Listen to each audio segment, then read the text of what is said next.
Upon seeing Ichigo defeated and lying motionless on the ground, Orihime and Chad rush toward him. Ichigo weakly warns them to stay back, but Chad attacks Askin with Brazo de Gigante. As Askin leaps back, Orihime and Chad suddenly fall to their knees, wondering why they can't stand. Askin reveals that they have entered his gift bad aka poison bath, and explains that while it may not be fatal, he can lower their tolerance to whatever he designates. The substance he has chosen is Reishi. In other words, they have been exposed to the dense Reishi of Varveld, causing Reishi poisoning. His power is called Lethal Dose.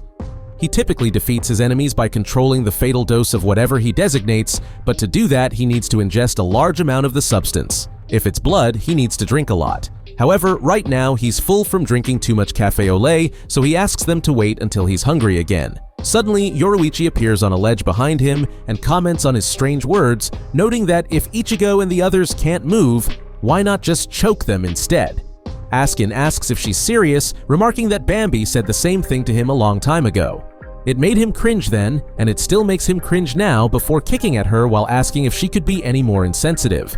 Dodging Askin's kick, Yoruichi asks if he believes his opponents are beneath him, only for Askin to claim that defeating an enemy in one's own style is what matters. Sticking to controlling the fatal dose is his style, and choking is a method suited for women like her and Bambi. Yoruichi activates Shunko and remarks that she doesn't know who this Bambi person is, but what Askin must be trying to say is that's how beautiful women do it. Askin asserts that both she and Bambi are beautiful, then summons his Heilig Bogen before proclaiming that a woman's worth isn't in her face, it's in whether she's stylish or not. Askin fires 2 Heilig File at Yoruichi, who dodges one before throwing the other back at him, hitting him in the shoulder. Stating that Askin seems like an interesting guy, but unfortunately they're in a rush. She activates her God of Thunder battle form and engulfs him in a massive blast. As her Shunko, Raijin Senkei levels the nearby buildings, Yoruichi rescues Orihime from the gift bad and tells her to heal herself. When she's calmed down, she should heal Ichigo and Chad, and then they can move ahead. When Orihime asks about Yoruichi, she tells her not to worry. She'll be on her way after confirming Askin's death. However, she is interrupted when Yushiro attempts to hug her from behind, only for her to casually dodge. As Yushiro bounces back and tries again, Yoruichi attempts to catch him, but he moves behind her and hugs her. Yoruichi responds by headbutting him from the back of her head. Yoruichi questions what he's doing there, as she thought he was with Urahara and the others. Yushiro claims that he was, but with so many captains with them, he figured he'd come help her instead. Yoruichi sarcastically remarks that Yushiro has gotten stronger since the last time she saw him, only for him to believe she's being sincere. He starts crying, saying he's so happy she noticed, and claims he really has gotten stronger. Yoruichi remarks that Yushiro is too stupid to recognize sarcasm before they are interrupted by Askin, who tells them to stop with the sob story. Yoruichi notes that Askin wasn't paying close enough attention. Just because a child is crying doesn't mean it's a sob story. Askin responds that if it isn't, then they should stop with their non-sob story. Seeing Ichigo getting to his feet behind her, Yoruichi notes that he has recovered quickly. She tells him to go ahead and assures him she'll catch up. Ichigo agrees and tells her to be careful. Yoruichi questions who he thinks he's talking to, as if she'd lose. As Ichigo runs away with Orihime and Chad, Askin comments that they got through and His Majesty is going to be angry with him. However, Yoruichi tells him to relax, saying that Yhwach won't be angry because they'll take down both him and Askin.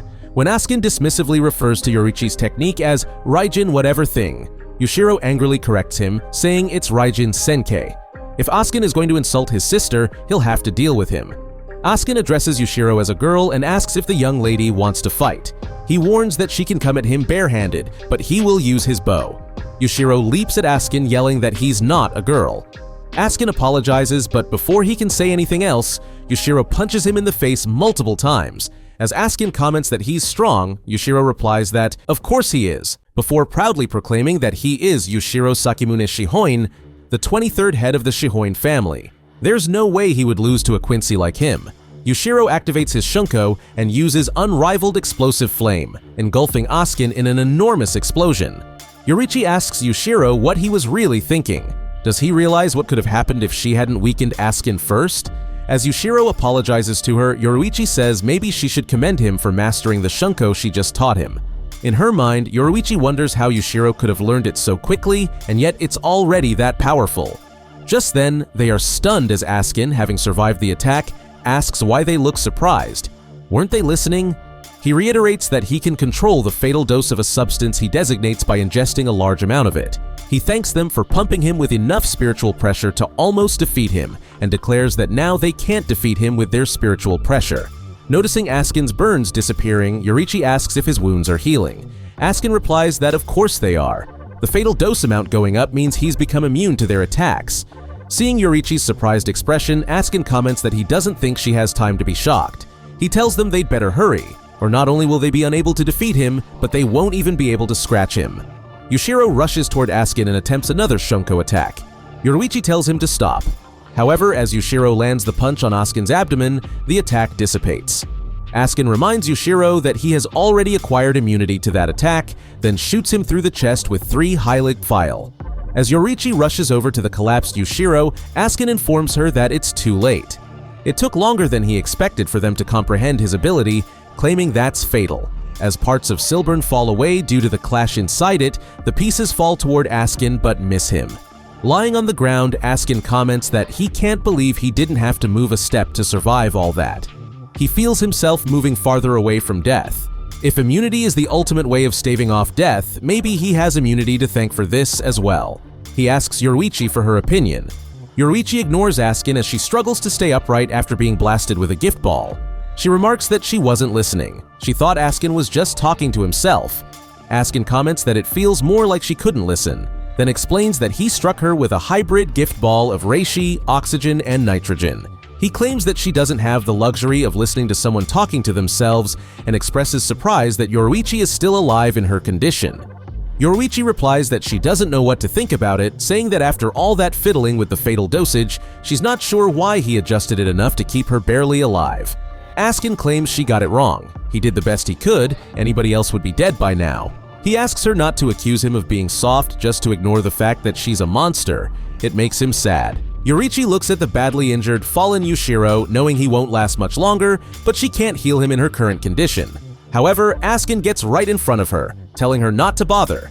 He doesn't know what she's up to, but she's close enough to dying that she didn't even notice him closing in on her. He claims that no matter what she tries, he's confident he has the initiative, and he thinks that's pretty fatal.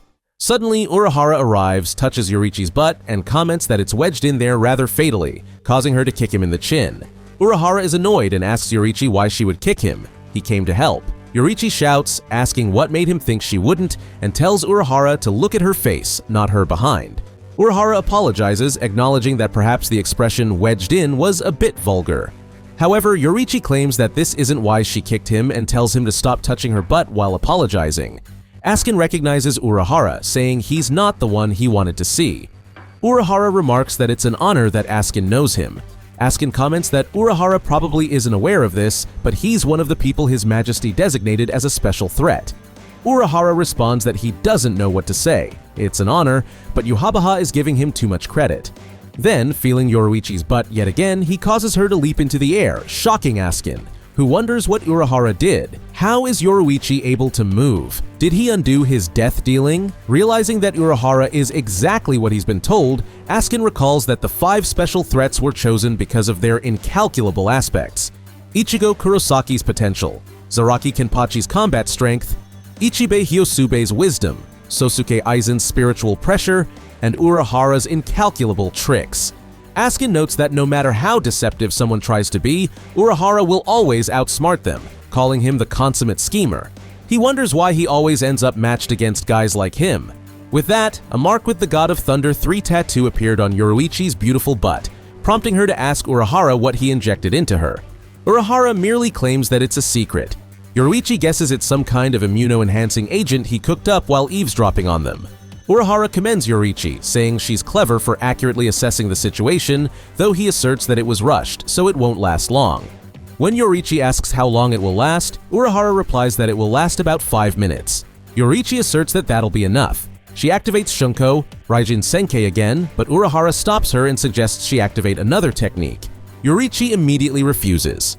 Urahara tries to explain and negotiate with her, but she states that she will never take on that half-baked, grotesque form ever again. However, Urahara says it's unfortunate. He hates to do this, but he'll just have to force her. Just then, both Yoriichi and Urahara dodge Heilig Pfeil that Askin fires at them. Yoriichi rushes toward Askin, but he swiftly dodges her strike and comments that it's great she's so excited to move again. He then punches her in the stomach, bringing her to her knees. He questions if she really thinks she can beat him just because she's recovered a bit, reminding her that he hit her with a poison ball when she was at her best. From a little distance away, Urahara holds up a piece of paper, saying that when he flips it, she'll be transformed. Urahara flips the paper, causing a massive explosion around Yoruichi, which pushes Askin back. Askin looks in shock at Yoruichi, who now has cat features with lightning emitting from her. He asks what is going on with her, but receives no answer. Urahara tells him that the name of the technique is Shunko Raiju Senkei, Thunderous Black Cat Battle Princess. Askin wonders why Urahara is answering for her, but quickly realizes that she cannot understand what he's saying in this form. Suddenly, Yoruichi leaps into the air and confronts Askin, slashing him in the shoulder before he can react. Yoruichi throws Askin through several buildings, but Askin quickly flies back up, wondering why he's getting injured. He should be immune to her spiritual pressure already. There's no way a Soul Reaper's spiritual pressure can change. Urahara then gets behind him and comments that she's moody. He asks Askin if he knows how they say cats are fickle, explaining that when Yoruichi's in Kokubyo Senki form, it shows in her spiritual pressure. Pointing at Yoruichi, who's licking herself, Urahara states that she's not chasing Askin now because she's simply not in the mood. She's moody to begin with, but when she's in that form, she's even worse, and her spiritual pressure is directly affected by it. It's almost like somebody else's spiritual pressure. As Yoruichi returns and hits Askin, sending him flying, Urahara asks if Askin knows how the flu spreads every year, explaining that it's not even a new strain, just a slight change in antigenicity, and the same type of strain from last year spreads again. He tells Askin that his body can keep building immunity, but with a slight change, it's all for nothing. Sure, his immunity acquisition rate is astoundingly fast. When he's attacked by an enemy by reflex, he analyzes their spiritual pressure and builds immunity to it at an alarming speed. 1 minute and he can nullify any attack. But even that's not fast enough. Not against Yoruichi's spiritual pressure when she's in Kokubyo Senki, because it changes 48 times per second. Yoruichi engulfs Askin in a large blast of spiritual pressure, sending him flying into the ground far away. With a stroke of lightning, Yoruichi lands on a rooftop and Urahara calls her over to play, saying he has some Yoruichi nip. She flies into him and licks him affectionately before resting on his lap. Urahara reflects that Yoruichi's form drawbacks are that only he can control her, and only her mood can bring her back. Then again, she's still adorable even in this form, so he doesn't mind it at all.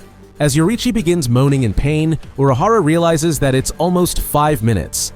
The effects of the immuno-enhancer are about to wear off. Urahara commends Yoruichi for her performance against Askin before noting that all that's left is to drain the poison out of her. He tells Yoruichi that he's going to look for Askin's body and make sure he's dead. Suddenly, Urahara, Yoruichi, and the surrounding area are engulfed by Askin's massive gift ball.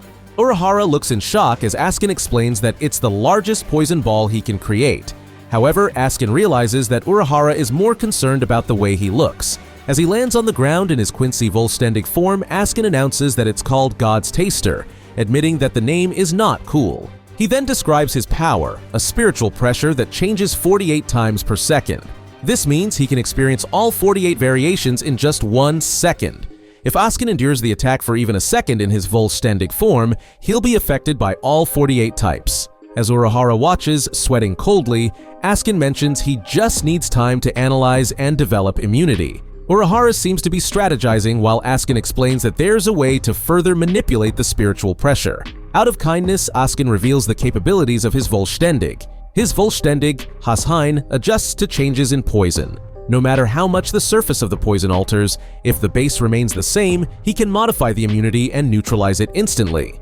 Askin wonders if his explanation was too convoluted, but he believes Urahara understands. He then informs Urahara that moving forward, Urahara can change his spiritual pressures as much as he wants, but he will never be able to harm him. So, he asks Urahara what he's going to do. As Askin wonders if Urahara is at his wit's end just because he has negated 1 through 10 of his abilities, he activates a node on the surface of the Gift Ball Deluxe and tells Urahara not to be surprised. He's simply dividing the area. Askin states he dislikes speaking in absolute terms, as those who do seem uncertain.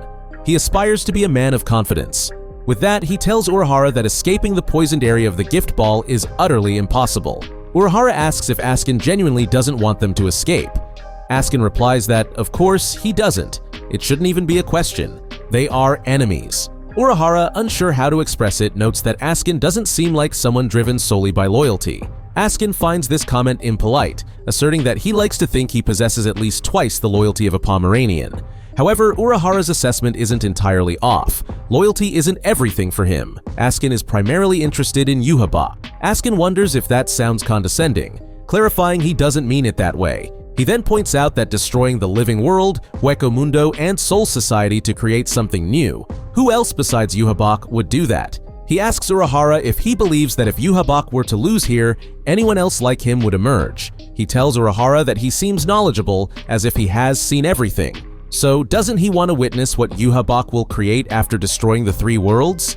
Suddenly, Urahara slashes at Askin, but the Quincy dodges and compliments Urahara for still moving quickly even within the gift area. Urahara responds that he has no interest in seeing Yhwach's new world. Askin remarks that it's unfortunate. He thought Urahara was more like him. Urahara adds that perhaps Captain Mayuri might express a desire to see something new, but that doesn't mean he'd want to witness what Yhwach creates. He tells Askin that if one desires something new, it should be made by their own hands. That's how scientists operate. Askin acknowledges Urahara's viewpoint but says he would still prefer to see Yhwach's new world.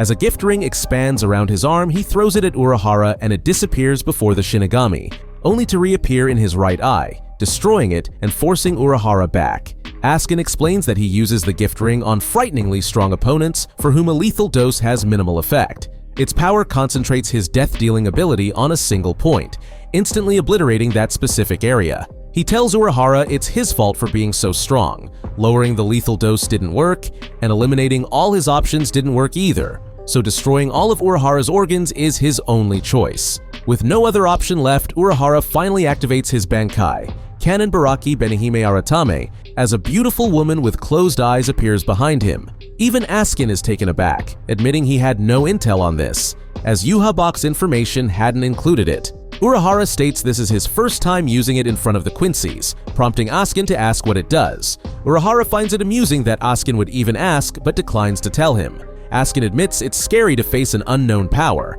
Urahara reassures him, saying he'll find out soon enough. Suddenly, Askin's arm is split open. As Askin steps back, his arm is instantly stitched up, and Urahara commends him, noting that he's calm.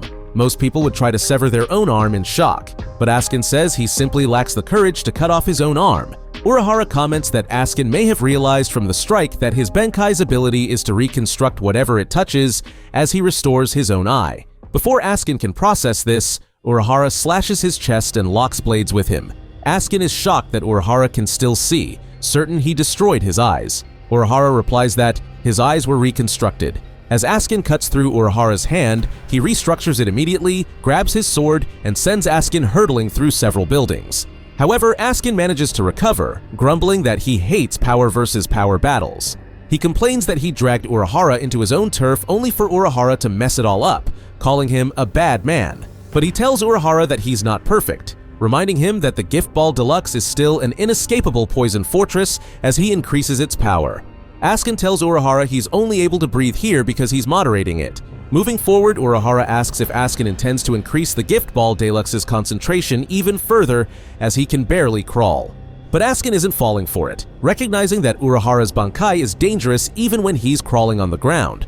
Urahara is impressed by Askin's insight but notes it's already too late, just as a hand pierces Askin's chest and pulls out his heart. As Askin stares in shock, Urahara explains that while Askin called the Gift Ball Deluxe inescapable, he never said it was impenetrable. So he created a direct path from the outside. Urahara thanks Grimjaw, who crushes Askin's heart in his hand. As Askin collapses, he expresses shock that Grimjaw can still move despite being poisoned, while Grimjaw is equally surprised that Askin is alive with a shattered heart. Urahara reveals that he healed Grimjaw en route, explaining that Arrancars whose masks Aizen tore off can completely transform their spiritual pressures from an Arrancar's to a Hollow's using resurrection, which he thought might be helpful in battle. Askin is stunned that Urahara thought so far ahead, but Urahara replies that he didn't plan that much. As he mentioned before, he thought it might be helpful, so he prepared for it, taking 1,000 precautions. If even one succeeds, then it's worth it, preparing for every single possibility. That's just how he is. Askin calls it insane. Urahara questions why, pointing out this is a battle. Lose and you die. Everyone prepares to avoid death. Askin finally starts to understand why Urahara is so dangerous but is cut off as Grimjaw impales him once more, telling the tough bastard to die already. Grimjaw reminds Urahara that finishing off his enemy was the extent of their agreement. He's fulfilled his part and their contract is now over. Suddenly the air grows heavy as the Espada collapses, wondering what's happening. Barely alive, Askin explains that when he dies, the Gift Ball Deluxe's effects intensify. The lock he unconsciously placed on it out of fear, in order to protect himself, is removed. He would pay his respects to Urahara, but there's nothing he can do about it. He apologizes to Urahara, guessing they don't have the energy left to escape. However, he's certain Urahara has a solution. Saying he knows Urahara does, he admits it's not fatal and collapses as his gift area tightens. Grimjaw declares he won't let this finish him. Meanwhile, watching from outside, Neliel comments that one of Urahara's 5 potential outcomes has come true. She acknowledges that rescuing 4 souls through the small opening will be challenging, adding that she'd hoped to go with Ichigo but leaps toward the gift area regardless. As Urahara and his Bankai collapse, he apologizes for leaving everything in Ichigo and Rukia's hands.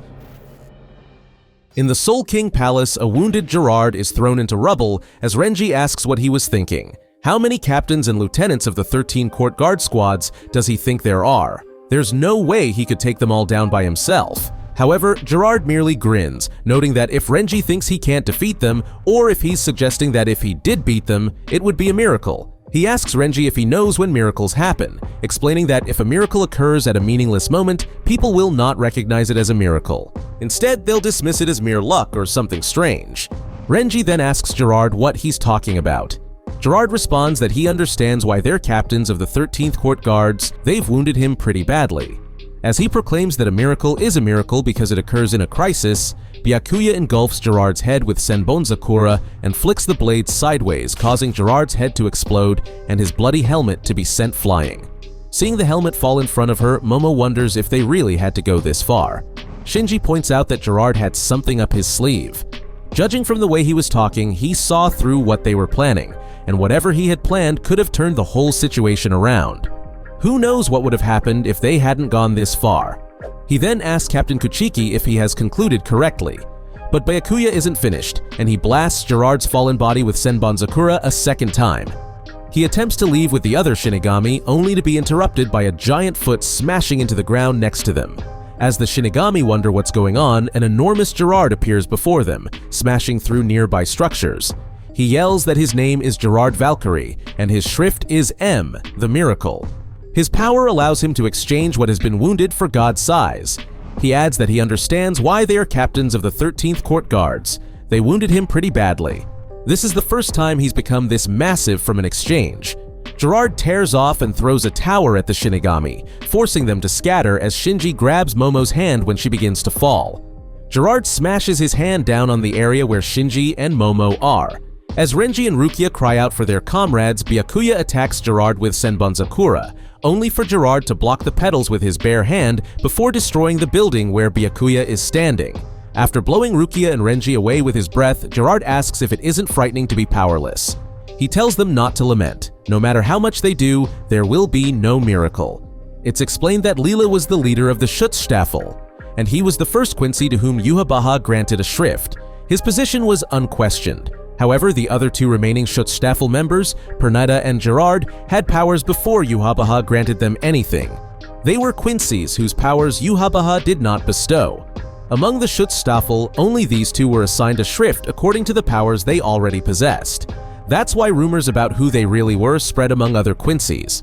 According to these rumors, Pernida was supposedly the Soul King's left arm, and Gerard was the Soul King's heart. Meanwhile, as Gerard continues to walk through the city, Hiyori and Hachigen hide within a building. Hiyori wonders how Gerard managed to defeat everyone. Gerard rests his arm on a building, saying it was too easy. He claims that they may be captains of the 13th Court Guards, but against his miracle, they're all helpless. As Hiyori and Hachigen prepare to make their move, Gerard remarks that their spiritual pressures are so faint he can barely sense them anymore. Now he has to rummage through the rubble in his godlike form to find those who remain. It's like stepping on an ant in the sand. It's almost impossible. That's exactly why he will find them, he declares, before smashing the building behind him, wondering if the Shinigami really thought he wouldn't find them if it was impossible. It's a miracle because the impossible becomes possible. However, Hiyori appears behind Gerard saying he can talk about miracles all he wants, but to them, it's just gibberish. She then fires a Sero at Gerard, who brushes it off and asks if she really thought that would work on him. Hiyori replies that no, she didn't. Not if it was just her. Hachi, Love, and Lisa appear behind him, unleashing their respective attacks, engulfing Gerard in a huge explosion. However, Gerard withstands their attacks and sends all 4 of them flying into nearby buildings. Realizing that this will never end at this rate, he decides to drop the entire area on top of them. To Gerard's surprise, his arm suddenly freezes in place. Hitsugaya reveals himself, noting that judging by the spiritual pressures, Kyoraku and several lieutenants should still be around. He asserts that he can't allow Gerard to let them fall and tells him to stay frozen there forever. When Gerard asks who he is, Hitsugaya introduces himself as captain of Squad 10 of the 13 Court Guards, Toshiro Hitsugaya. Gerard then introduces himself as well, as Sternritter Schutzstaffel Gerard Valkyrie, and shatters the ice covering his arm before saying it's a pleasure to meet Hitsugaya as he smashes the area where he's standing. However, Hitsugaya merely dodges and asserts that he didn't come here to be friendly before activating his Bankai Daiguren Hyorin Maru, engulfing the upper half of Gerard's body in ice. Gerard breaks out of the ice encasing him and roars. Hitsugaya notes that it couldn't even stop him for a moment. Gerard sure is tough. Gerard asks if Hitsugaya thinks he could stop him with those ice tricks. As he reaches toward Hitsugaya, Gerard's arm is suddenly blocked by Senbonzakura. Byakuya tells Hitsugaya that he will need help to defeat Gerard, as he's a difficult opponent to take on one-on-one. Hitsugaya notes that with their height difference, 2 against 1 wouldn't be cowardly. As Byakuya gives him a bombastic side-eye, Hitsugaya asks why he's looking at him like that. Does he want to imply that he always has a height disadvantage? Byakuya tries to cover up, saying that of course he wasn't, but ultimately folds and apologizes. As Gerard moves to attack the captains, his arm is suddenly severed by Kenpachi, who criticizes how the captain classes are all easily wiped out. Seeing Kenpachi, both Hitsugaya and Byakuya comment in sync that trouble has arrived. Earlier, Kenpachi wakes up within his healing pod and wonders where he is before kicking the door off, allowing him to step outside. In the present, Ikkaku and Yumichika express shock at their captain arriving at the scene before them. Gerard regenerates his severed arm, which he claims is now even stronger. When Hitsugaya asks how Gerard's arm regrew, Byakuya explains that Gerard's ability allows the wounded area of his body to grow in size and strength. Hitsugaya notes that he understands, so Gerard wasn't always that big then, and looks at Byakuya, asking if he has something to say. Byakuya replies that he doesn't, telling Hitsugaya that he's being overly sensitive. While they are chatting, Kenpachi decides to dice up Gerard to see what happens, only for Hitsugaya to intercept his slash. Kenpachi asks Hitsugaya what he is doing, stating that he would have sliced him in half if he hadn't held back. Kenpachi is more considerate than Hitsugaya thought, but he needs him to be a little more considerate. Kenpachi doesn't understand what he means by that. Hitsugaya asks what Kenpachi thinks will happen if they make Gerard any bigger and he falls down, but Kenpachi wonders what the issue is as he'll fall with Gerard and cut him up. Hitsugaya exclaims that if a guy of his mass falls from this high, that alone would annihilate the capital. But just then, Gerard stomps on Hitsugaya. Kenpachi merely grabs his foot before pushing him back, sending Gerard flying into the center of Warvelt. Kenpachi leaps after Gerard, stating that, in other words, all he needs to do is stop toying with him and go straight to cracking his head open. But Gerard deflects his subsequent attack by blowing Kenpachi back with his shield before drawing his weapon. Noting that Kenpachi made him fall over and that he is strong, Gerard hates to be so cruel, but Kenpachi leaves him no choice. Proclaiming that a powerful embodiment of darkness such as Kenpachi shall become rust on his Hoffnung, Sword of Hope. Having been sent crashing through several buildings, Kenpachi merely states that he can't believe he couldn't cut it. A tough shield and a tough body. This makes him want to cut them even more. He releases his Shikai Nozarashi. Hitsugaya is shocked to see Kenpachi's Shikai, wondering when he got that. Meanwhile, Byakuya realizes that Kenpachi's sword wasn't a constant release type, or perhaps a constant release type never existed in the first place. As Gerard attacks with his enormous blade, Kenpachi blocks the slash, manages to repel Gerard, and leaps into the air as Gerard reveals Kenpachi has managed to nick the blade of Hoffnung. But suddenly Kenpachi receives a large cut in his torso. As blood spurts from his wound, Kenpachi wonders what just happened, prompting Gerard to claim that there's nothing to ask. His power is a miracle that turns people's wishes into reality. This body, which cannot be destroyed, is enlarged by people's fears. Hoffnung is a sword of the people's hopes bundled together. When it breaks, there will be despair. Hitsugaya notes that he doesn't understand what Gerard is saying, but he knows that he's got an ability that goes against all reason. However, Kenpachi understood, mentioning that all he has to do is defeat Gerard without breaking his sword. He calls Gerard a fool for giving him the solution himself, asserting that he's going to regret that.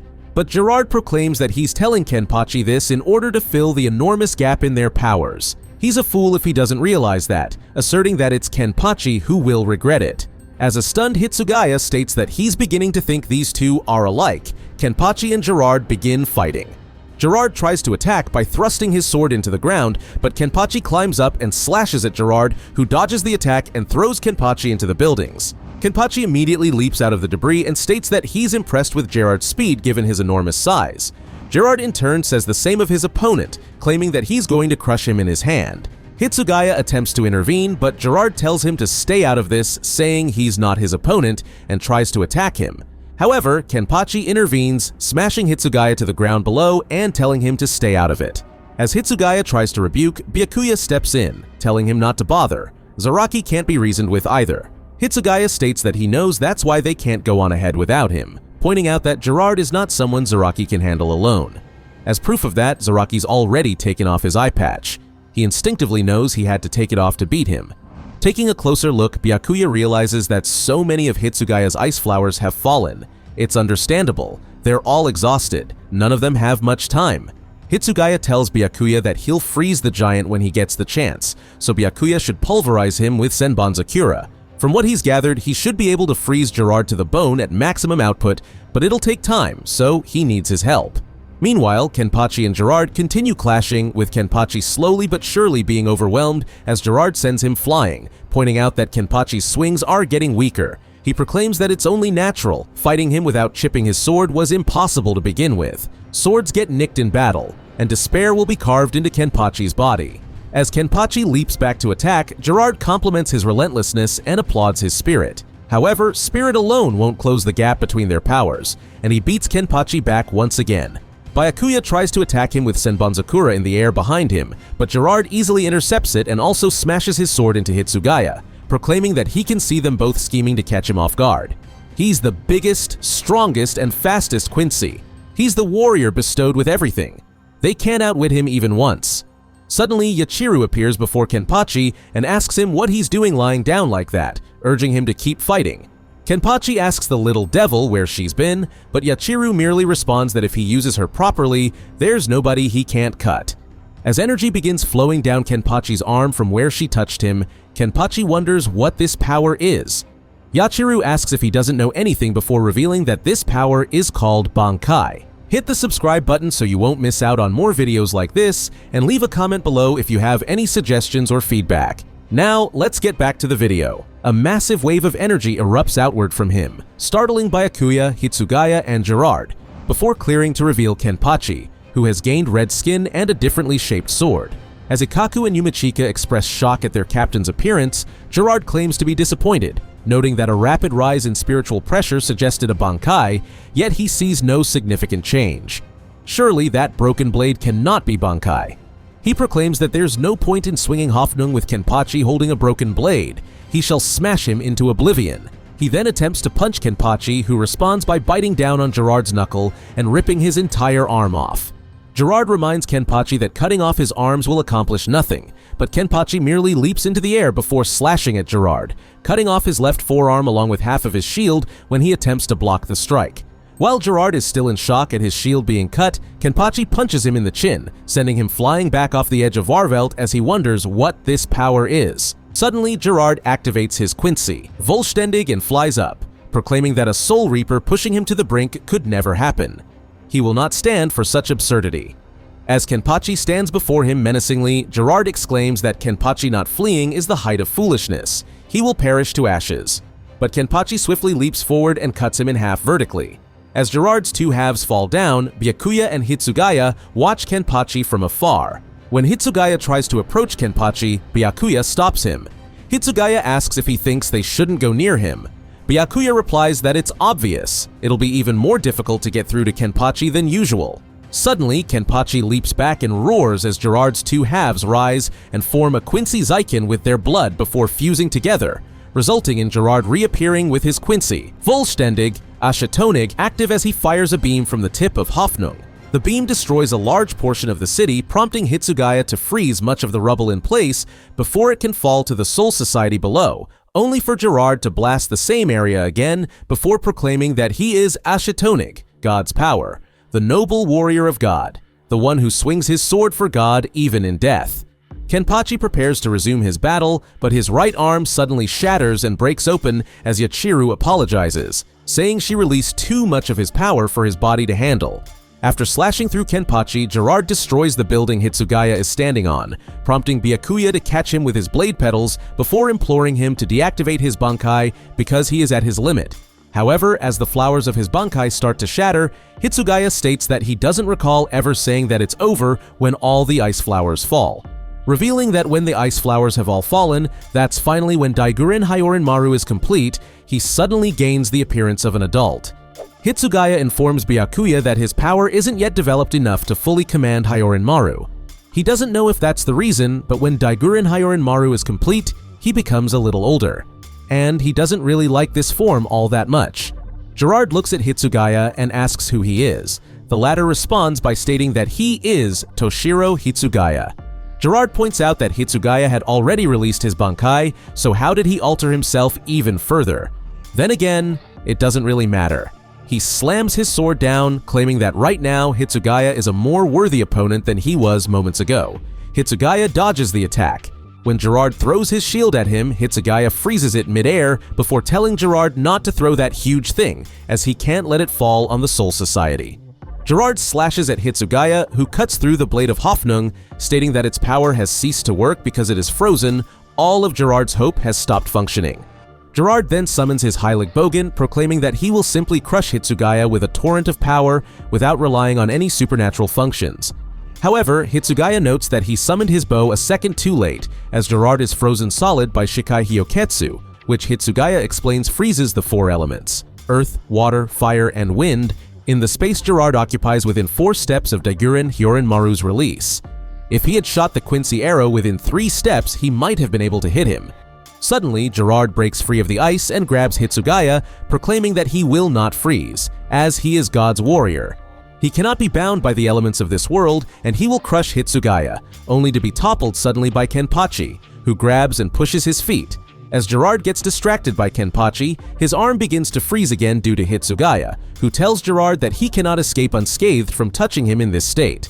But when Gerard proclaims that he cannot be frozen, Byakuya summons the Senkei form of his Bankai, before using its ultimate technique, Ika Senjinka, 1 bite, 1,000 blade flowers. Byakuya's attack destroys Gerard's head, and Hitsugaya freezes Gerard's torso and shatters it.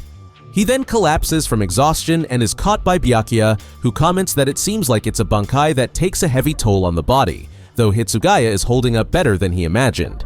Hitsugaya responds that he's almost at his limit. Suddenly, energy begins forming above Gerard's legs as his body regenerates. Gerard adopts a new form with a helmet-shaped head and a spike on each shoulder. Meanwhile, as they ascend the rubble, Rukia and Renji are startled by a barrage of energy and see Gerard towering above them in his new form, prompting Renji to wonder what it is. When Hitsugaya warns them to be careful because Gerard is now far more powerful than when they faced him before, a confused Renji wonders who he is, leading Rukia to claim that he must be Hitsugaya's older brother, to which Hitsugaya plays along, much to Byakuya's bemusement. Suddenly, the Shinigami look toward the central palace of Warvelt as they sense Ichigo confronting Yhwach. As Rukia and Renji make their way through the battlefield, Gerard swipes at them with his hand. However, Byakuya grabs them and moves them to a safer location before telling them to join Ichigo, as he's already confronting Yhwach. Blocking an incoming strike from Gerard with his Bankai, Byakuya claims that he merely does not need their help here, prompting Rukia and Renji to thank him before leaving. Byakuya then leaps down next to Hitsugaya, who states that Rukia and Renji saw right through his performance. Hitsugaya then states that he thinks it was the right decision, they should be with Kurosaki, and explains how Shinigami who attended the Shinyo Academy weren't taught to fight for their superiors or their families. Rather, all Soul Reapers ought to die protecting friends and humans. He asserts that Kurosaki is their comrade, but to Rukia and Renji, he's a friend. If they are to fight as Soul Reapers, going to Kurosaki is the right thing to do. Balancing right and wrong, such a Soul Reaper-like teaching. Although, even if right and wrong were reversed, they still would have gone to him. As Hitsugaya and Byakuya continue to face off against Gerard, they are shocked to see Gerard's flesh stripped away by the Auswählen, leaving his bones to crash into the ground below.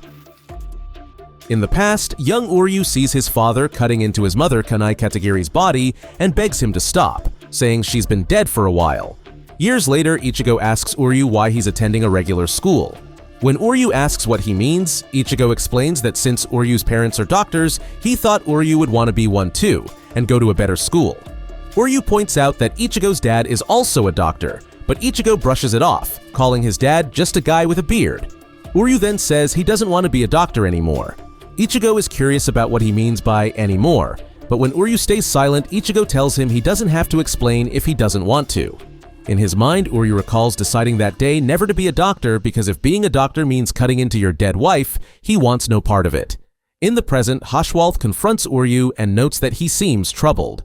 When Uryu points out that Haschwalth looks troubled too, Haschwalth reminds him that at night, when Yhwach rests, their powers switch, and seeing the future can be very unsettling. Uryu notices Haschwalth's strange eyes and asks if he saw him betraying the Quincy's. Haschwalth denies saying anything like that, but reveals he found several devices Uryu planted all over Varvelt. Though Uryu claims not to know what Haschwalth is talking about, Haschwalth says he recognizes the devices. They break down and spread reishi, similar to Soken Ishida's Glove of Suffering. He demands to know what Uryu was planning by placing them around Varvelt. Uryu rejects Haschwalth's accusations as baseless, leading Haschwalth to demand proof of his loyalty. He then attacks Uryu and sends him flying. As Uryu tries to stop him, he suddenly faces Ichigo. Orihime and Chad, noticing the blast from Haschwalth's attack, rush to Ichigo's location and are shocked to see Uryu standing there. Haschwalth steps through the hole in the wall, and Ichigo remarks that his eyes look just like Yhwach's. Haschwalth tells Uryu that fate has provided the perfect chance to prove himself. He commands Uryu to defeat his friends if he truly isn't a traitor, claiming he already knows how Uryu will respond. Without hesitation, Uryu fires two Heilig Pfeil at Ichigo, who dodges and leaps forward to clash with him. Demanding answers, Ichigo presses Uryu, but Uryu counters with a Seal Schneider, forcing Ichigo back before firing it into the ground beneath him. Chad catches Ichigo, but both fall along with Orihime, who uses Santen Keshun to cushion their landing. Uryu follows them down, prompting Ichigo to demand why he sided with the Quincy's and why he's trying to fight them. When Uryu counters by asking what Ichigo plans to do about it, Ichigo firmly responds that if Uryu's reasons make sense, he'll fight him and knock some sense into him. Uryu then asks what happens if his reasons don't make sense. Ichigo bluntly replies that he'll still smack him. Uryu remarks that Ichigo will hit him no matter what. He then tosses Ichigo a Sun Key, explaining that every member of the Stern Ritter is issued one. By holding the Sun Key up to special metal sheets called Sun Gates, a person can travel between different Sun Gates scattered throughout Varvelt. Uryu tells the group that there are stairs to his left. If they go down 5 levels, they'll find the Sun Gate used for invading the living world. He urges them to use it to return home while he stays behind to destroy the palace. Uryu reveals that the chips he planted throughout Varvelt will cause the palace, made of reishi, to collapse when activated. Ichigo demands to know what Uryu means and tells him to stop joking around. Uryu admits he expected Ichigo to say that, which is why he came alone without telling them. When Ichigo asks why Uryu has to handle this by himself, saying they only need to defeat Yhwach, Uryu shouts that defeating Yhwach is impossible. When Ichigo asks why he's doing this, Uryu reveals that activating the collapse chips is something only he can do. The chips were made from the Sanrei Shuto given to him by his teacher, and only his spiritual pressure can activate them. He thought this through and believes there's no other way. As Uryu urges Ichigo to leave before Haschwalth notices, Haschwalth arrives and reminds Uryu that he already saw how this would play out. As Haschwalth approaches, Uryu tells Ichigo to head for the Sun Gate while he stays behind to fight. Ichigo tries to protest, but Uryu yells at him to leave at once. However, Haschwalth reveals the Sun Gate leading to the living world has already been destroyed. He declares that he will end things before Yhwach wakes up and starts twisting the shadows around him. Ichigo prepares to fight, but Uryu realizes what Haschwalth meant. He points out that Haschwalth's eyes are the same as Yhwach's. Since Yhwach is asleep, Haschwalth has his powers, meaning Yhwach currently lacks omniscience and omnipotence. Uryu urges Ichigo to head to Yhwach's location at the uppermost level of Varvelt. When Ichigo asks in shock if Uryu is staying behind, Uryu tells him to stop talking and go, insisting that those won't be his final words. Smiling, Ichigo heads upward with Chad and Orihime. Oryu notes that Haschwalth isn't even pretending to chase them and asks if he's sure about that. Haschwalth coldly replies that he doesn't need to chase them because he's already seen their deaths. There's no point in going after them. Summoning his Heilig Bogen, Oryu confidently declares that the future can still be changed. Surprised by Oryu's determination, Haschwalth notes that he seems like a completely different person, now full of hope. Realizing this, Oryu happily points out that if Haschwalth was surprised just now, it means he couldn't see him being hopeful before. This proves Haschwalth's power isn't truly all-knowing, as the two begin to clash. Meanwhile, Yhwach dreams of Ichigo approaching him in his sleep and cutting him down the middle. He immediately wakes up as the sun rises, regaining his almighty power. Reflecting on the dream, Yhwach remarks that something so wonderful could almost be a nightmare. Back with Haschwalth and Oryu, Haschwalth deflects a Heilig Pfeil that Oryu fired at him and notes that it's already morning. Oryu comments that the Sternritter must be upset for failing to defeat him before dawn. However, Haschwalth scoffs, saying all he sees is a desperate beast fighting for survival. Oryu responds that he's never been called a beast before, admitting it makes him sound fearless. And he kind of likes it. Haschwalth corrects Oryu, saying he never intended to defeat him during the night. He explains that his own power is better suited for combat than His Majesty's, especially against an enemy whose mistakes must be corrected. With that, he fires a blast of energy from his sword at Oryu. Meanwhile, Ichigo and Orihime reach the throne room doors, sensing Yhwach's spiritual pressure. Ichigo asks Orihime to be his defense and says he's counting on her. Feeling happy that she can finally fight alongside Ichigo and protect him, she agrees. As they enter the throne room, Yhwach greets Ichigo, saying he has been patiently awaiting the arrival of his Son of Darkness. On one of the lower floors of the castle, Haschwalth says that everyone walks through life on a balance. We move forward by weighing everything we encounter in life. We decide what is right and wrong for ourselves. The pieces of right and wrong we sort pile up to shape who we are, he explains, standing over an incapacitated Oryu. He notes that Oryu has also done the same, but he cannot see the form Oryu has shaped for himself through his choices. Haschwalth then asks Oryu who he truly is, questioning if he really wants to risk his life for his shallow human friends. As he struggles to stand, Oryu tells Haschwalth that he talks too much and that he can't answer his foolish questions until he defeats all of the Vandenreich. He then forms a new bow. Elsewhere, as they arrive through a gate of the sun, Isshin tells Ryukin that he's surprised the decades-old pass still works. He adds that he has to thank Ryukin's father for having the foresight to take it with him when he was banished. Ryukin comments that, for once, he's thankful for having such a sneaky father. Isshin responds, saying that his son talks badly about him because he talks about his father like that. Assuming a battle stance, Oryu asks Haschwalth why he's so concerned about what kind of person he is, stating that he can't imagine Haschwalth would be that interested. He points out that Haschwalth must have realized his goal was to buy time for Ichigo to reach Yhwach. Oryu then questions why. Instead of asking him all these questions, Haschwalth didn't just defeat him quickly so he could rush to Yhwach. However, Haschwalth simply tells Oryu not to make him repeat himself. He's already seen how things will end. They will die. No matter how long he toys with Oryu here, His Majesty will never be in danger. With confidence, Oryu responds that Haschwalth's ability to see the future can change, just like how he was caught off guard by Oryu's unexpected growth. Haschwalth admits this is true, but reveals that the power he uses comes from Yhwach, and it's only borrowed. He explains that the true terror of the Almighty isn't just the ability to see the future. When Oryu demands to know what he means, Haschwalth promises to explain after their fight is over. He then declares that it's time for Oryu to place everything on his broken balance, the path of no return, before launching a brutal attack and beating him severely. As Haschwalth approaches the heavily injured Oryu, who lies on the ground panting, he reveals that his shrift is B, the balance. He explains that he maintains harmony by transferring misfortunes within his domain to those blessed with good fortune.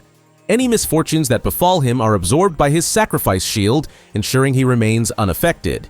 He coldly informs Oryu that he doesn't stand a chance against him. As Haschwalth prepares to finish Oryu off, believing there's nothing more he can learn from him, Oryu asks if he's curious about his shrift. Haschwalth dismisses the idea, telling Oryu not to waste time prolonging the inevitable. He asserts that if Oryu's shrift were powerful enough to defeat him, he would have used it already. However, Oryu calmly responds that it's quite the opposite. He was waiting for the right moment. When Haschwalth asks what he means, Oryu reveals that his shrift is A, antithesis. Instantly, Uryu's wounds vanish and reappear on Haschwalth, leaving him bleeding profusely. Stunned, Haschwalth demands to know what happened. Uryu explains that Antithesis allows him to reverse events between two chosen points. In this case, he simply switched their injuries. Recognizing the potential of such an ability, Haschwalth remarks that Uryu's power is truly formidable, which explains why Yhwach took an interest in him. With the ability to undo events that have already happened, Uryu might be the only one capable of opposing Yhwach's overwhelming power. Shocked by Haschwalth's remark, Uryu urgently demands to know if his words are connected to the true power of the Almighty. However, Haschwalth dismisses the question, asserting that delaying Uryu was the right move all along. Realizing the danger, Uryu tries to leave, but Haschwalth swiftly blocks his path. Using the balance, Haschwalth unleashes a devastating attack, gravely wounding Uryu. He acknowledges that Antithesis is indeed an impressive ability, but explains that it falls short against the balance. As he previously mentioned, all misfortunes that should befall Haschwalth are absorbed by his sacrifice shield. This means that the good fortune of Uryu successfully injuring Haschwalth is turned into equivalent misfortune that strikes Uryu instead. The misfortune inflicted on his body is absorbed by the sacrifice shield and then rains down on Uryu as even more misfortune, causing him further injury. As Haschwalth declares that Uryu has no chance of winning, Uryu attempts to crawl away. Haschwalth notices his determination and tells Uryu that he's a smart man, knowing that Uryu understands he can't defeat either him or Yhwach. He then prepares to impale Uryu, comparing him to his incredibly foolish human friends. At the last moment, Uryu manages to dodge Haschwalth's stab. Surprised, Haschwalth is taken aback by Uryu's ability to still move. Uryu comments that he's like his friends, admitting that he thought he'd always remain calm. He points out that Ichigo's an idiot, so he can't act that way.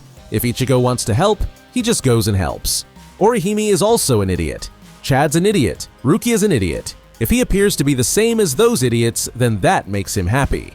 He then tells Haschwalth to make decisions based on his so-called balance. Haschwalth dismisses Uryu's emotions, stating he wasn't questioning how he feels.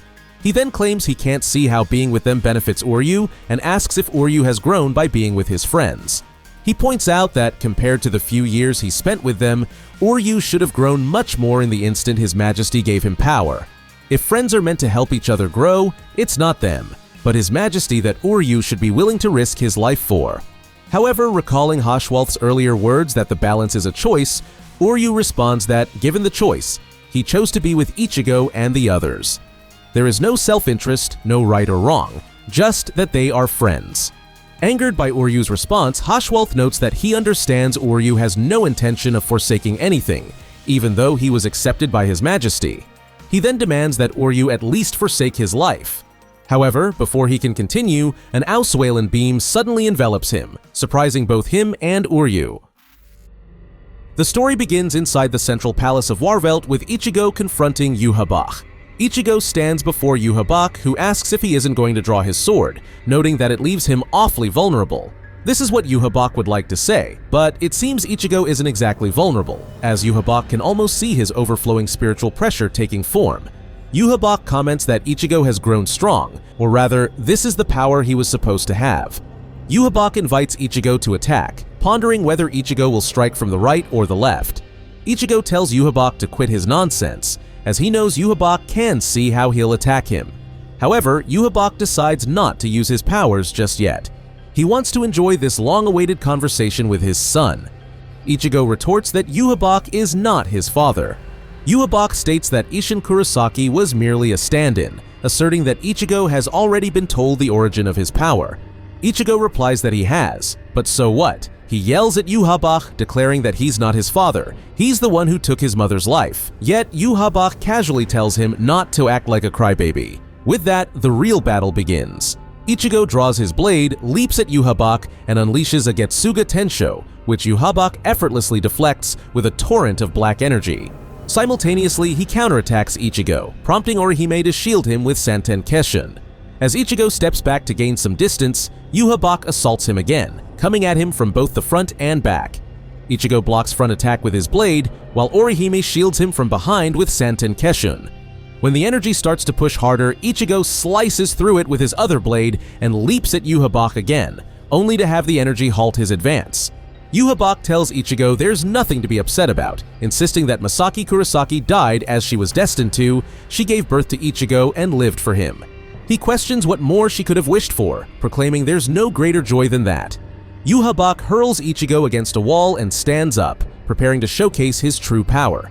He announces that their conversation is over, that it was enjoyable, and asks if they shall now fight.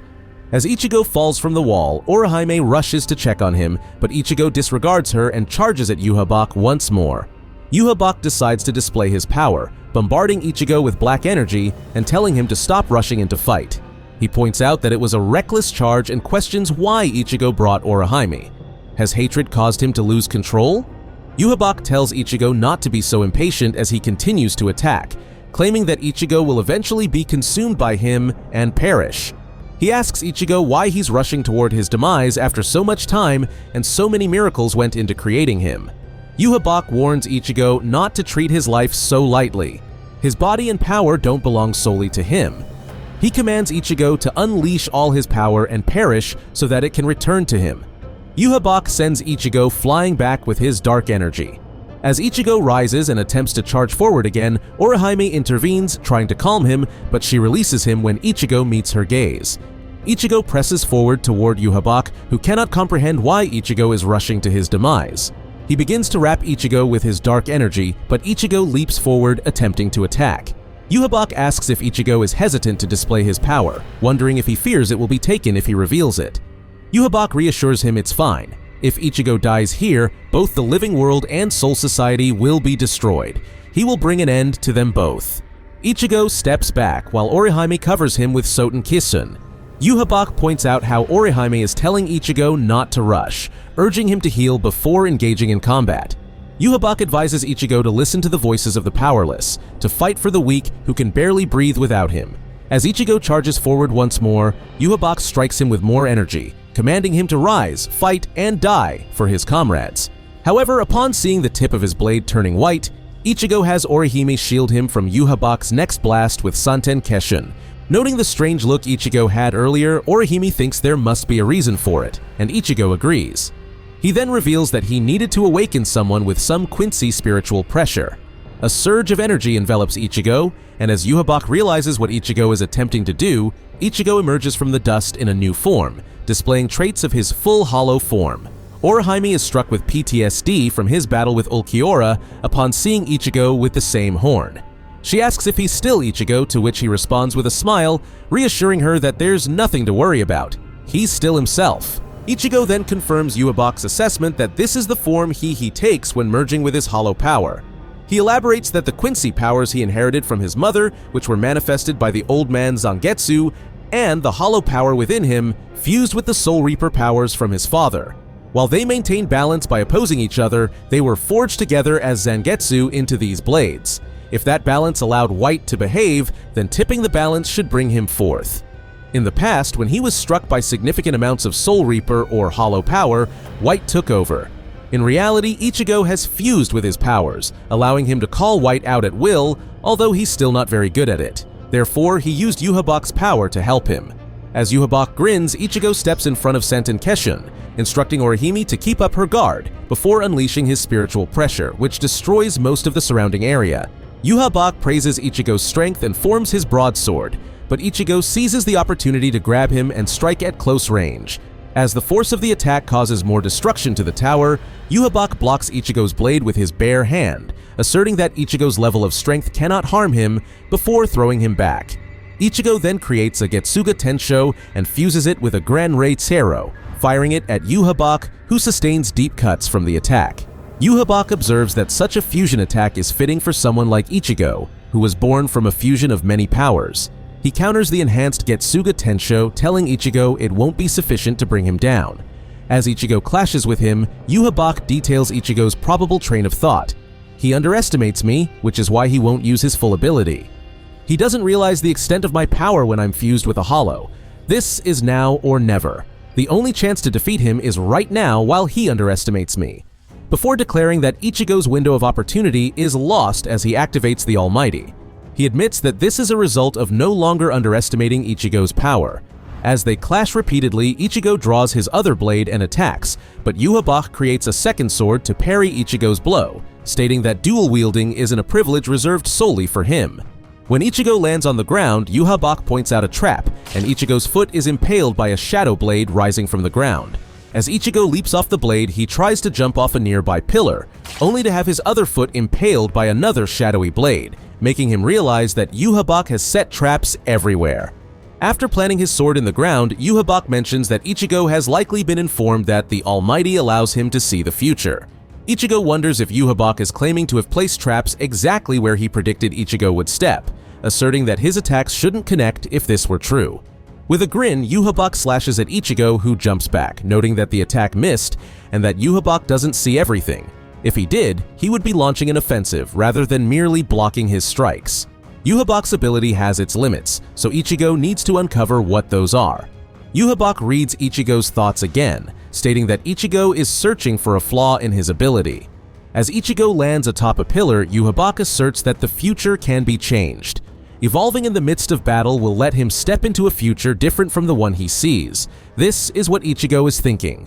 Suddenly, Ichigo is pierced by long shadowy blades from the wall behind him, causing him to grunt in pain as he crashes to the ground below, bewildered by what is happening. Standing in front of Ichigo, Yhwach reveals that Ichigo made a miscalculation by believing that the future lies on a single path. He explains that the future is like grains of sand scattered before him. Each one of those seemingly isolated grains of sand is a future. To put it another way, they can also be called possibilities. He tells Ichigo that he enjoys speaking of hope. The future can be changed. That's a fact filled with immense hope. Evolving through battle is also filled with hope. However, changing the future simply means jumping from one grain of sand to another. Declaring that he can see every grain of sand from high above, Yhwach tells Ichigo not to lose hope. Stay as he is, and keep jumping from the rolling grains of sand called fate or possibility with his eyes closed. This is hope for humans. Do not give up hope. There is nothing more painful for a parent than to end the life of a child in despair. However, Ichigo rejects the idea of falling into despair after overcoming it numerous times to reach this moment before activating his Bankai, Tensa Zangetsu, in a surge of energy. Immediately, Yhwach breaks off part of the Ichigo's blade with his bare hand, leaving a shocked Ichigo wondering how he did this without moving. Yhwach tells Ichigo not to appear so grim, as he paid respect to the power of Ichigo's formidable Bankai by breaking it in the future. Ichigo looks confused as Yhwach states that Ichigo doesn't understand what he's saying, but there's no point in taking time to figure it out. As he previously stated, he won't lower his guard. Yhwach also breaks off Ichigo's horn. When Yhwach throws the horn at him, Ichigo bats it away with the remainder of his Bankai, only for Yhwach to appear behind him and slash him from the air to the ground below. He attacks Ichigo again, sending him crashing onto a pillar. As Yhwach prepares for another strike, Orihime uses Santen Keshun to block his sword. Nevertheless, Ichigo somehow still suffers a slash across the chest. Yhwach questions Ichigo, didn't he have any doubts? Could he really have placed traps precisely where Ichigo would step, simply because he can see the future? It must have crossed Ichigo's mind, and Ichigo is correct. The future can be changed. Yhwach reveals that the Almighty is not merely the power to see the future, but the power to alter it. He reassures Ichigo and Orihime, telling them not to fear or despair, that it is no different from their own powers. Just as they can only intervene with the moment they see before their eyes, he can manipulate with all the possible futures reflected in his eyes. Yhwach asserts that Ichigo has only managed to overcome despair and change his fate up to this point because he wasn't present. Challenging Ichigo to try and change the future again, Yhwach declares that no matter how magnificent that future may be, he will be watching it, and he will cut apart the future Ichigo has changed. Urging Ichigo not to despair, Yhwach's words push Ichigo into a fit of anger. Yhwach then attacks Ichigo, sending him crashing into the floor. As Ichigo coughs up blood, Yhwach grabs him by the head, noting that he expected more of a fight from him. As Ichigo realizes that neither his sword nor Orihime's powers have any effect, he loses all hope of winning. Yhwach drops him and claims that all Ichigo accomplished was providing him with some entertainment before preparing to take back the power he had given him. Blue veins encompass Ichigo in the surrounding area as he realizes his Quincy and Hollow powers are fading away. As his merged Hollow form dissipates, Ichigo falls unconscious to the ground, while Yhwach laughs maniacally as darkness swells behind him. Power is drawn from all over the area to the top of Warvelt, where Yhwach opens a portal and bids Ichigo farewell, saying he no longer has need for him or his children, the Sternritter, and tells Ichigo to watch from where he is as the Soul Society and the living world are crushed by him. Just then, Rukia and Renji appear. Upon seeing them, Yhwach comments on their persistence, though he doubts they can take a single step forward with their injuries. However, if they want to come after him, he will leave the portal open, and if they actually do come after him, out of respect for their bravery, he will give them a magnificent death. He shall single out the moment of their greatest happiness in the coming future and end their lives then. From now on, every time they feel joy, they will recall his words, and each time they will taste the fear of death they've been promised, forever. As Yhwach enters the portal, Renji attempts to attack him from behind, only for Yhwach to effortlessly shatter the end of his Shikai before disappearing into the void. As Rukia expresses shock at Yhwach's power and notes that there is no limit to what he can accomplish by rewriting the future, Orihime apologizes to Ichigo for being unable to restore Tensa Zangetsu. Rukia notes that Orihime's reject power can't fix something that's been broken in the coming future.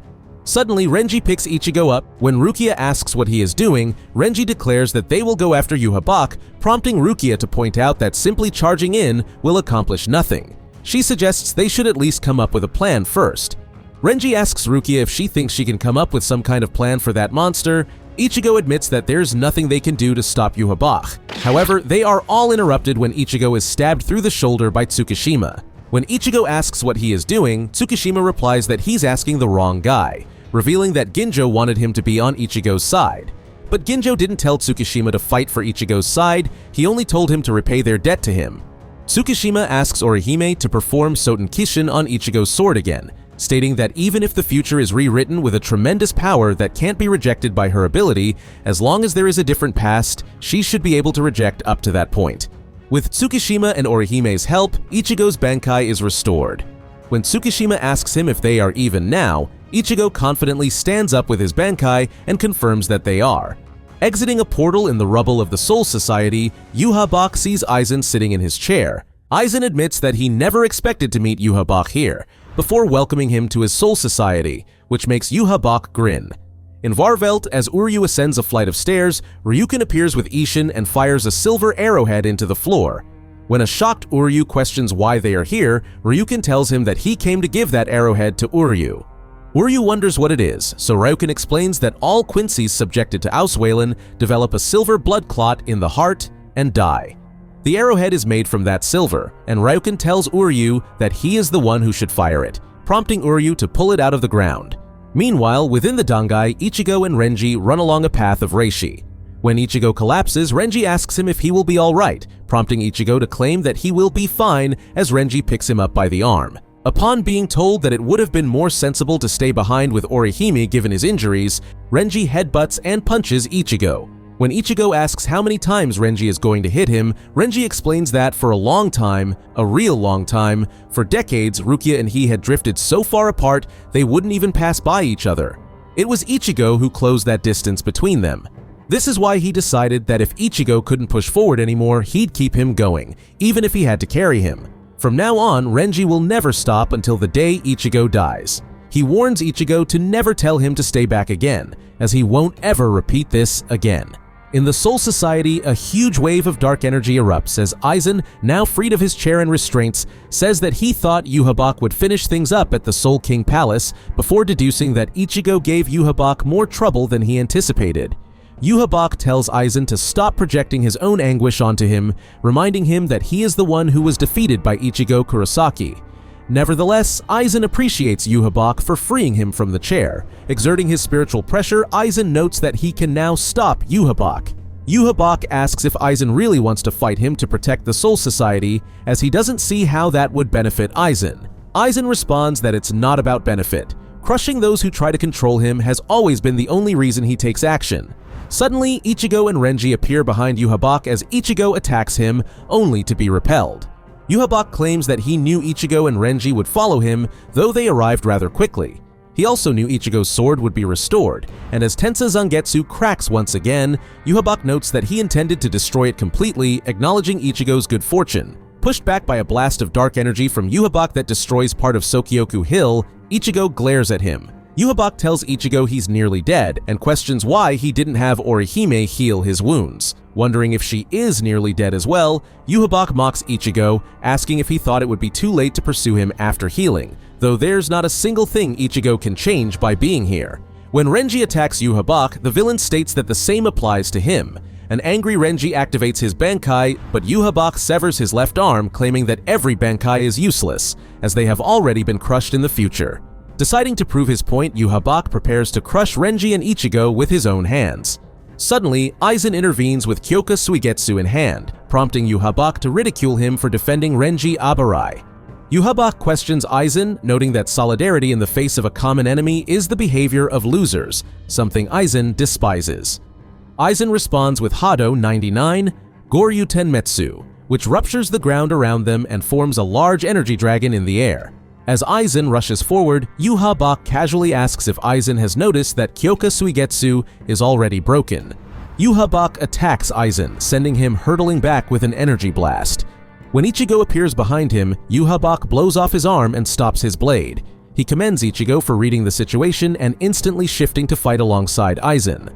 However, Yhwach reminds Ichigo that Kyoka Suigetsu is no match for his power.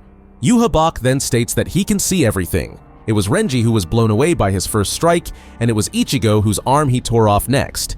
Yhwach shatters Tensa Zangetsu and tells Ichigo that it's over before seemingly blowing a hole in his torso. Yhwach bids Ichigo farewell, claiming his resistance was soothing as he prepares to destroy the Soul Society. However, Aizen, having disguised himself as Ichigo, mocks Yhwach, saying, "So I appear to you as Ichigo Kurosaki." Suddenly, the real Ichigo impales Yhwach from behind with Tensa Zangetsu before unleashing a powerful Getsuga Tensho. As Ichigo cuts Yhwach in half, the villain slowly dissolves into a mass of darkness, prompting Aizen to commend Ichigo for instantly reacting to his Kyoka Suigetsu.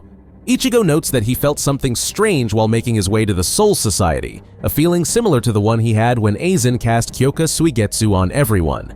Aizen explains that he released Kyoka Suigetsu before they all arrived here, convinced that he could interfere with Yhwach's vision of the future using its power. Aizen also mentions that its illusions would not work on Ichigo, adding that he didn't expect keeping the release hidden from Ichigo to be this useful. Suddenly, Yhwach's darkness engulfs Aizen as Yhwach notes that Aizen has undone Kyoka Suigetsu's effect. He wonders if it was overconfidence or a lack of power. Reforming, Yhwach asks Ichigo if he really thought such a weak attack would be enough to defeat him, proclaiming that the Almighty alters the future. Even a future in which he dies can be rewritten. As Ichigo leaps forward to attack, Yhwach bashes Tensa Zangetsu out of his hand. Ichigo rushes toward his sword, but it is already too late as Yhwach starts to engulf Ichigo and the rest of the Soul Society in his darkness. Yhwach declares that it's over. The living world, the Soul Society, everything will lose its form and become one under his power. However, Yhwach is interrupted when Oryu fires the silver arrowhead into his chest, shocking both him and Ichigo. Oryu recalls Soken Ishida's words explaining that the silver from Ausweilen is known as the Silver of Stillness. By mixing it with the blood of the one who activated Ausweilen, all of that person's abilities will cease to exist for a brief moment. Yhwach's darkness suddenly clears from his body, prompting Oryu to urge Ichigo to move quickly. With his cracked Bankai in hand, Ichigo leaps toward Yhwach. As Yhwach begins to regain his powers, he confidently states that it doesn't change anything that they halted his power for a moment. Oryu worries that Ichigo won't make it in time. As Ichigo swings his blade at Yhwach, the villain seemingly shatters it in his hand. However, the blade crumbles to reveal the original Zangetsu in Ichigo's hands, prompting a stunned Yhwach to realize that what he saw before, the future he thought was just a dream Haschwalth made him see, was real. With this, Ichigo cuts Yhwach in two. Sitting by the resting place of his dearest friend, Shunsui notes that the rebuilding of Soul Society is almost complete. Fix one more road section and they'll be done for the time being. He remarks that it took 10 years, but they bounced back fairly well from that disaster. He is then interrupted by Nanao, who urges him to hurry and head over to the 1st Division barracks, as they don't have any more time, prompting Shunsui to comment that he is still not used to how busy a head captain is. Now he knows how great Old Man Yama was. Before leaving, he tells Ukitake that he'll stop by again. Meanwhile, Mayuri oversees the completion of the brand new Research and Technology Department. He notes that West 55 is finally completed. It took them long enough, but he can finally expand his secret network across all of Soul Society. He prepares to do the field survey with his newest lab assistant, Namuri Hachigo. As Kid Nemu comes running and shouting, "Yes, sir," Mayuri tells her to keep her voice down, wondering how she ended up like that. Elsewhere, all 11th Division members consecutively ask their captain how his day was, prompting him to rebuke them. He tells them to shut up as it's still the middle of the day. He doesn't know what kind of day it is yet. The subordinates apologize and then consecutively start telling him to have a nice day. Ikkaku then asks Kenpachi if they're going the right way since they should be heading toward 1st Division Barracks. However, Kenpachi asserts that 13's in charge, so it's at 13th Division Barracks. Ikkaku tries to confirm with Yumichika, but he states that he doesn't know. He's only the 3rd seat. Kenpachi tells Ikkaku that he used to get lost a lot only because of Yachiru. Now that she isn't here, there's no way he'll get lost. Ikkaku again looks at Yumichika, who says that he completely agrees with the captain. Kenpachi then starts moving forward, telling Ikkaku and Yumichika not to fall behind. Shinji and Momo notice that the 11th Division is heading in the completely wrong direction. Momo says maybe they're lost, prompting Shinji to comment that nobody lost could be going that fast. Momo attempts to set them on the right course, but Shinji stops her, saying if they get involved with them, they'll be late too.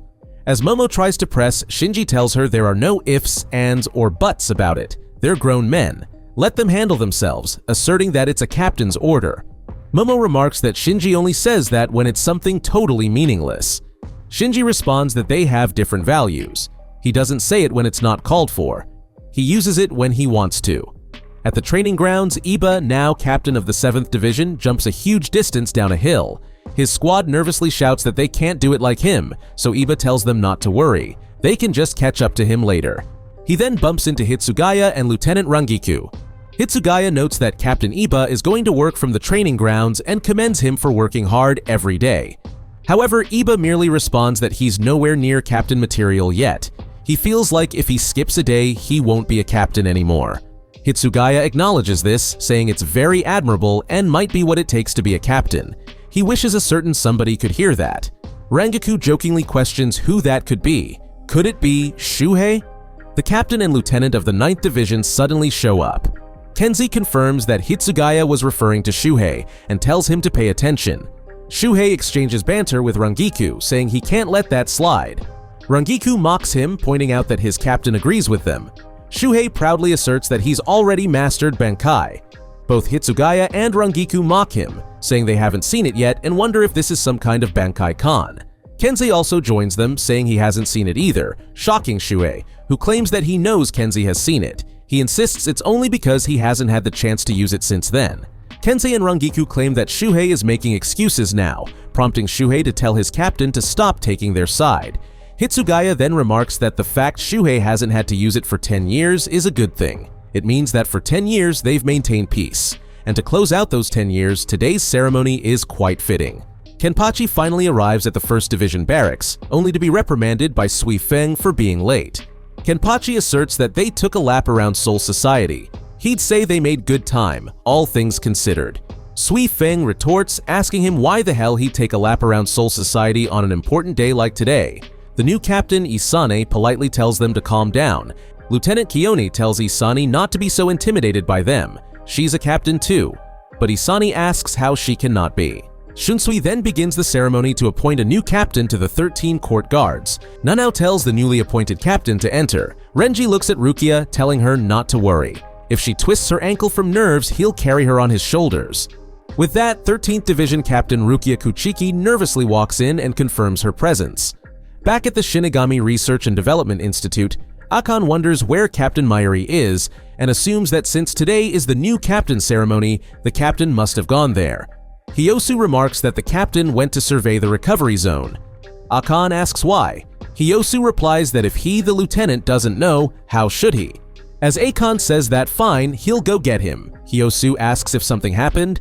Akon informs him that the instruments are picking up a strange reading. It's very similar to Yuhabaha's spiritual pressure from 10 years ago. Meanwhile, a young boy with orange hair is caught by Hiyori when he sneaks into her home, but he runs away before she can reach him. After the ceremony, Byakuya races toward the reported remnants of Yuhabaha's spiritual pressure. One of his subordinates informs Byakuya that the spiritual pressure reading, believed to be the remnants of Yuhabaha's power, is located in West 55. the last restoration section adjacent to 13th Division Barracks. Sui Feng then catches up to Byakuya and tells him that the 13th Division captain departed right after the ceremony, so she sent him out. Byakuya says that's fine. If Rukia and Renji haven't had time off in a while, there's no need to contact them. He'll take care of this. They then reach Mayuri, who is surprised as he hadn't relayed any information to the two of them. Sui Feng tells him not to underestimate the secret police's intelligence network, while Byakuya states that since Mayuri is here, he assumes the information they received was accurate. Mayuri only responds that they will soon find out for themselves as a large mass of Yhwach's spiritual pressure manifests in front of them.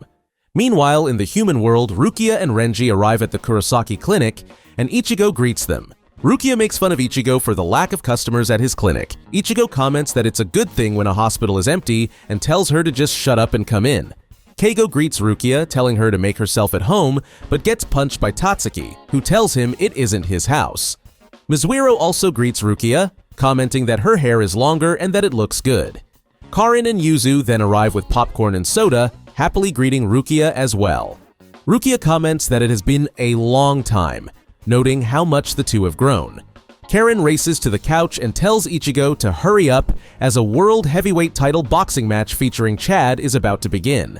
As they watch Chad on the screen, Keigo notes that Chad ended up becoming the most famous out of all of them. Meanwhile, Dr. Uryu Ishida takes an extended break on the roof of the doctor's office where he works to watch Chad's match. His fellow doctors reveal to each other that since he couldn't go out and meet his friends, this was the next best thing he could do. Back at the Kurosaki clinic, Ichigo calls Orihime to the TV. She comes into the den as Ichigo asks where their son, Kazui, is. Orihime says that he should be upstairs and informs Ichigo that, according to Tsubaki, Kazui was just at Hiyori's place. Yuzu tells Ichigo that Kazui is probably in his room. He likes being in there. Ichigo wonders if she's fine with this since it's her room now.